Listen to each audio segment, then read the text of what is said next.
आया था फैसला। राम मंदिर पर एसपी सांसद शफीकुर रहमान बर्क ने ये बड़ा बयान दिया है।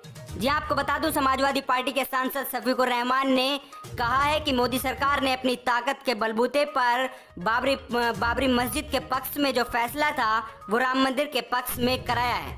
दोस्तों, इस खबर से भयंकर कोहराम मचा हुआ है, बताएंगे विस्तार से पूरी खबर। वहीं आपको बता दें, इस्लामिक देश कुवैत के प्रसिद्ध वकील ने अंतर्राष्ट्रीय मानवाधिकार के निदेशक मिजबुल अल सुरेका इस मामले को अंतर्राष्ट्रीय न्यायालय में ले जा सकते हैं।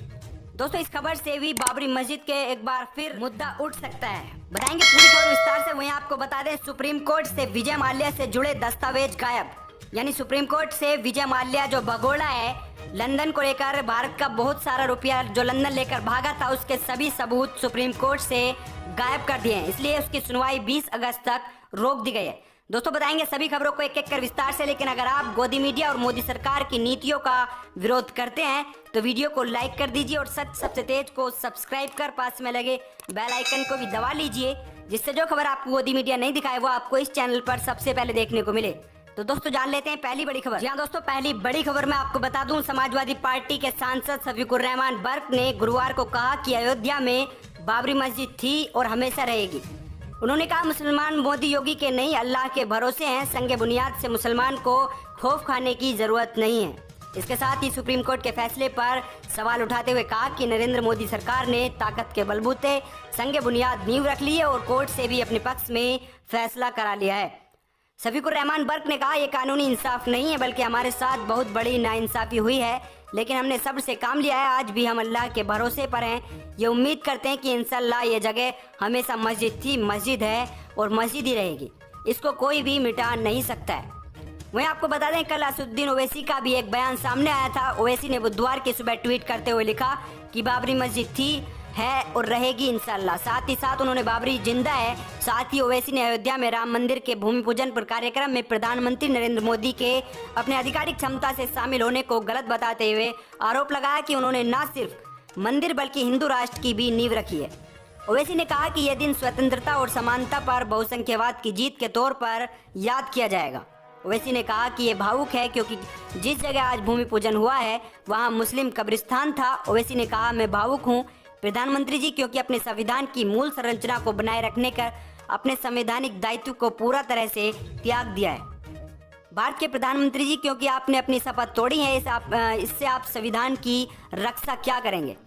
वहीं आपको बता दें, ऑल इंडिया इमाम एसोसिएशन के प्रेसिडेंट साजिद रशीदी ने भड़काऊ बयान दिया। साजिद रशीदी ने कहा है कि मंदिर को तोड़कर मस्जिद नहीं बनाया गया था, लेकिन अब संभव है कि मस्जिद को तोड़कर इसे बनाया जाए।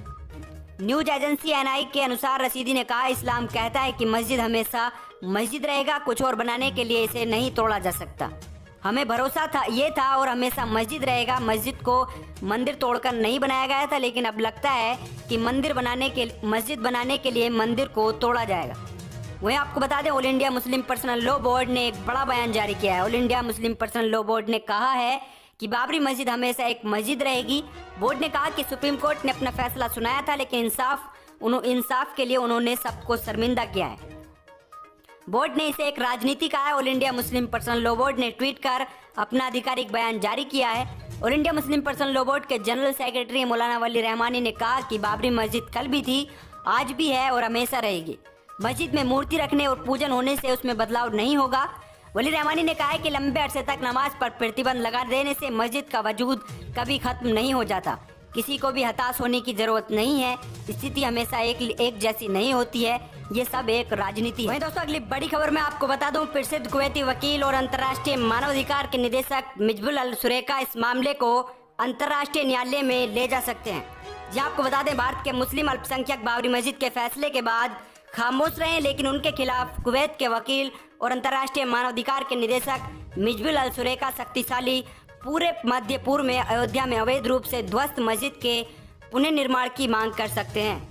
अपने नवीनतम ट्वीट में श्री सुरेका ने एक पत्र साझा किया, जिसमें उन्होंने all India Muslim personal law board से अनुरोध किया है कि वो इस मामले को अंतर्राष्ट्रीय आपराधिक न्यायालय में ले जाने की अनुमति दे।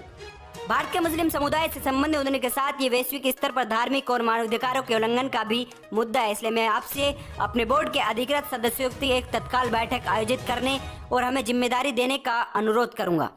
बाबरी मस्जिद मामले को अंतर्राष्ट्रीय अपराध न्यायालय में ले जाने के लिए पत्र में सुरेखा को लिखा, भारत के मुसलमान अकेले नहीं हैं। मस्जिद अल अक्सा जैसे ही बाबरी मस्जिद इस दुनिया में हर मुसलमान के लिए है। तब तक न्याय नहीं किया जाता जब तक उम्मत चुप नहीं रह सकती। तब तक बाबरी मस्जिद को उस जगह पर फिर से नहीं बना दिया जाएगा जहां इसे अवैध रूप से ध्वस्त कर दिया गया था। मैं न्याय के लिए खड़ा हूं। कुवैत के वकील और अंतर्राष्ट्रीय मानवाधिकार के निदेशक मिजबुल उल सुरेखा का ट्वीट आप देख सकते हैं। Muslim of India are not alone. Babri Masjid like Masjid al Aqsa belong to every Muslim on the planet. दोस्तों, आप इस खबर के बारे में क्या कहना चाहते हैं कमेंट में जरूर बताएं। वहीं दोस्तों, अगली बड़ी खबर में आपको बता दें, देश के सर्वोच्च न्यायालय ने भगोड़े कारोबारी विजय माल्या की याचिका पर सुनवाई 20 अगस्त के लिए टाल दी है क्योंकि एक दस्तावेज रिकॉर्ड में मौजूद नहीं था। वास्तव में माल्या ने अपने बच्चों के लिए खाते में $40 मिलियन स्थानांतरित करने के लिए अदालत की अवमानना के दोषी 2017 के फैसले पर पुनः विचार करने का अनुरोध किया था। मीडिया रिपोर्ट्स के अनुसार जस्टिस यू ललित और अशोक भूषण की पीठ ने वीडियो कॉन्फ्रेंस के जरिए मामले की सुनवाई की। उन्होंने मामले की सुनवाई स्थगित कर दी क्योंकि एक दस्तावेज रिकॉर्ड पर उपलब्ध नहीं था। सुप्रीम कोर्ट ने जून में अपने रजिस्ट्री की यह बताने का निर्देश दिया कि माल्या की पुनर्विचार याचिका को पिछले 3 वर्षों से संबंधित अदालत के समक्ष सूचीबद्ध क्यों नहीं किया गया।